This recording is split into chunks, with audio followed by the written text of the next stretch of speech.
اعوذ باللہ السمیع العلیم من الشیطان الرجیم بسم اللہ الرحمن الرحیم الحمدللہ رب العالمین والصلاة والسلام علی اشرف الانبیاء والمرسلین اما بعد رب اشرح لی صدری ویسر لی امری واحلل عقدۃ من لسانی یفقہوا قولی۔ اذ قال لہ، جب کہا اس کے لیے، ربہ، اس کے رب نے، اسلم، فرما بردار ہو جا، قال، کہا، اسلمت، میں فرما بردار ہو گیا، لرب العالمین، واسطے رب جہان والوں کے۔ جب اس کے رب نے کہا کہ فرما بردار ہو جا تو اس نے کہا میں جہانوں کے رب کے لیے فرما بردار ہو گیا۔ اسلم یسلم کے معنی ہے اپنے آپ کو کسی کے سپرد کر دینا اور وہی کرنا جو وہ کہے۔ ابراہیم علیہ السلام نے اللہ کے لیے اپنے مسلم ہونے کا اقرار کیا، یعنی اپنے فرما بردار ہونے کا اقرار کیا، اور وجہ بھی ذکر فرمائی کہ رب العالمین کے ہونے کی وجہ سے یہ حق صرف اسی کا ہے۔ وَوَصَّى بِهَا، اور وصیت کی اس کی، ابراہیم نے، بنی ہی، اپنے بیٹوں کو، وَيَعْقُوبُ، اور یعقوب نے بھی، یا بنیّ، اے میرے بیٹو، ان اللہ اصطفیٰ، بے شک اللہ نے چن لیا، لَكُمُ الدِّينَ، تمہارے لیے دین کو، فَلَا تَمُوتُنَّ، پس نہ تم مرنا یا نہ فوت ہونا، إِلَّا وَأَنْتُمْ مُسْلِمُونَ، مگر مسلمان ہو کر یا فرما بردار ہو کر۔ اور اسی کی وصیت ابراہیم نے اپنے بیٹوں کو کی اور یعقوب نے بھی کہ اے میرے بیٹو، بے شک اللہ نے تمہارے لیے یہ دین چن لیا ہے تو تم ہرگز فوت نہ ہونا مگر اس حال میں کہ تم فرما بردار ہو۔ یہاں اللہ رب العزت نے بطور خاص جو سیدنا ابراہیم علیہ السلام کے پوتے یعقوب علیہ السلام کا ذکر فرمایا، اس لیے کہ سوائے نبی آخر الزماں کے باقی سب انبیاء جو تھے وہ انہی کی اولاد سے تھے اور بنی اسرائیل بھی انہی کی اولاد تھے، تو انہیں وصیت تو اللہ کا فرما بردار بن کر رہنے کی گئی تھی، مگر بعد میں بنی اسرائیل نے جو گل کھلائے ان کا جو ہم تفصیلی ذکر جو ہے وہ پڑھ چکے ہیں۔ دین سے مراد یہاں اسلام ہے، کیونکہ پچھلی آیت میں ابراہیم علیہ السلام کے اسی دین کو اختیار کرنے کا ذکر ہے۔ مسلم ہونے کی حالت میں فوت ہونا اسی وقت ممکن ہے جب بندہ ہر وقت مسلم ہونے یعنی تابع فرمان رہے، کبھی کوتاہی ہو تو فوراً توبہ کرے، کیونکہ موت کسی بھی وقت آ سکتی ہے۔ انبیاء علیہ السلام کو اپنے اور اپنی اولاد سے متعلق جو آخری وقت مسلم ہونے کی بہت فکر رہتی تھی، کیونکہ اعمال کا دار و مدار خاتمہ پر ہے۔ حدیث ہے کہ جو انما الاعمال بالخواتمہ، یعنی یوسف علیہ السلام کی یہ بھی دعا ہے، توفنی مسلما والحقنی بالصالحین، کہ مجھے مسلم ہونے کی حالت میں فوت کر اور مجھے نیک لوگوں کے ساتھ ملا دے۔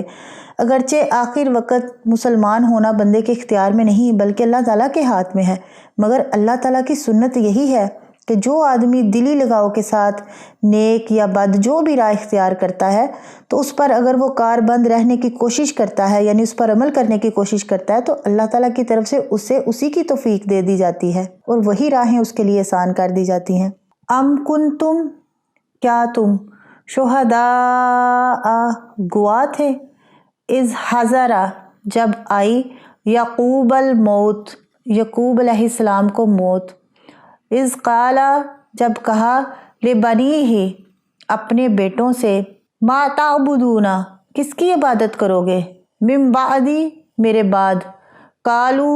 کہنے لگے، نعبدو، عبادت کریں گے، الہک، تیرے معبود کی، و الہ آبائک، اور معبود باپ تیرے کی، ابراہیم، ابراہیم کی، و اسماعیل، اور اسماعیل کی، و اسحاق، اور اسحاق کی، الہ واحدا، معبود ایک کی، ونحن لہ مسلمون، اور ہم اس کے لیے فرما بردار ہیں۔ کیا تم موجود تھے جب یعقوب کو موت آئی، جب اس نے اپنے بیٹوں سے کہا کہ میرے بعد کس چیز کی عبادت کرو گے؟ انہوں نے کہا ہم تیرے معبود اور تیرے باپ دادا ابراہیم اور اسماعیل اور اسحاق کے معبود کی عبادت کریں گے جو ایک ہی معبود ہے اور ہم اسی کے لیے فرما بردار ہیں۔ ایک دفعہ یہود نے رسول اللہ صلی اللہ علیہ وسلم سے کہا، کیا آپ صلی اللہ علیہ وسلم کو معلوم نہیں کہ یعقوب علیہ السلام نے ہمیں یہودی رہنے کی وصیت کی تھی؟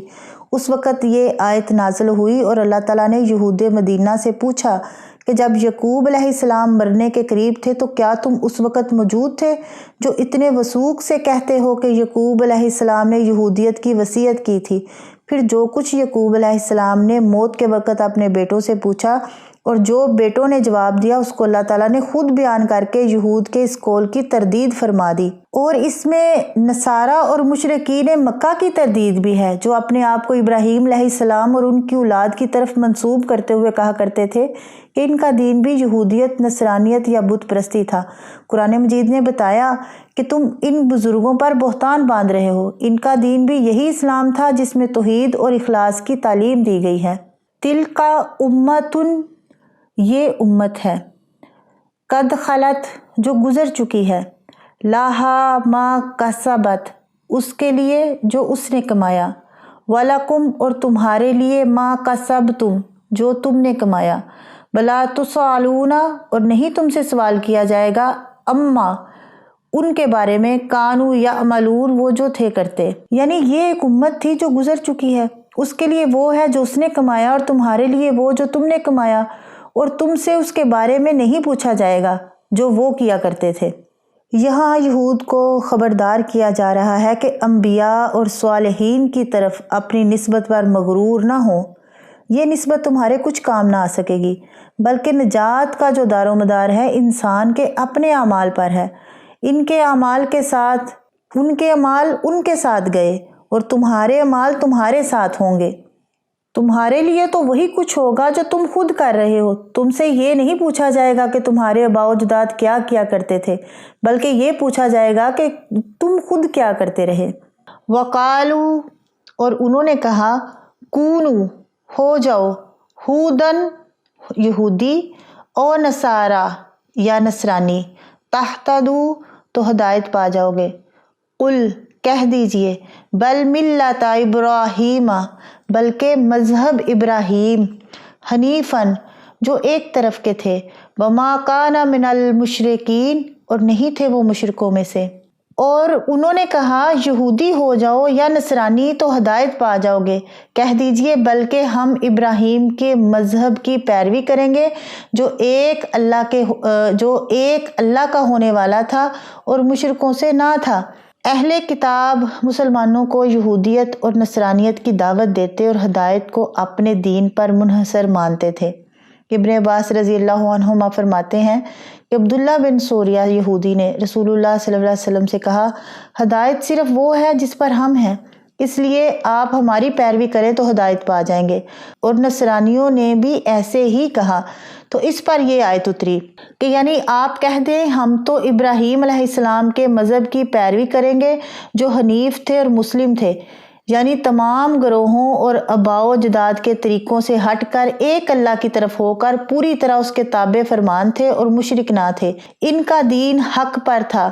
اور تم بھی مانتے ہو۔ تمہارا حال یہ ہے کہ تم ایک طرف شرک میں گرفتار ہو کہ عزیر اور مسیح علیہ السلام کو اللہ تعالیٰ کے بیٹے مانتے ہو، کبھی تین خدا مانتے ہو، کبھی صلیب کی پوجا کرتے ہو، دوسری طرف تم وحی الہی کی پیروی کی بجائے اپنے احبار اور رہبان یعنی اپنے علماء کی تقلید میں گرفتار ہو کر فرقوں میں بٹے ہوئے ہو۔ تم ہدایت پر ہونے کا دعویٰ کس منہ سے کرتے ہو؟ افسوس، اب مسلمانوں کی اکثریت کا بھی یہی حال ہے کہ جس طرح یہود و نصارہ اور مشرکین نے ملت حنیفی کو ترک کر کے چند رسوم و بدعات، خرافات اور شرکیہ اعمال کی پابندی کو دین ہدایت سمجھ رکھا تھا، اسی طرح انہوں نے بھی قرآن و سنت کو چھوڑ کر رسول اللہ صلی اللہ علیہ وسلم سے مدتوں بعد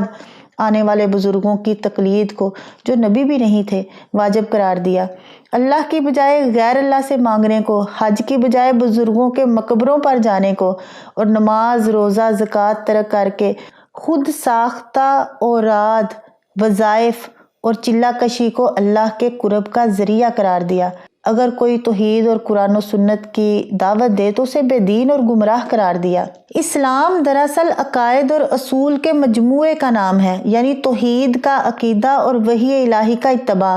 دین اور ملت سے بھی یہی مراد ہے۔ تمام انبیاء ایک ہی دین و ملت یعنی اسلام کے پیروکار تھے۔ اگر کچھ اختلاف ہے تو بعض احکام میں ہے۔ رسول اللہ صلی اللہ علیہ وسلم نے فرمایا، بخاری کی حدیث ہے،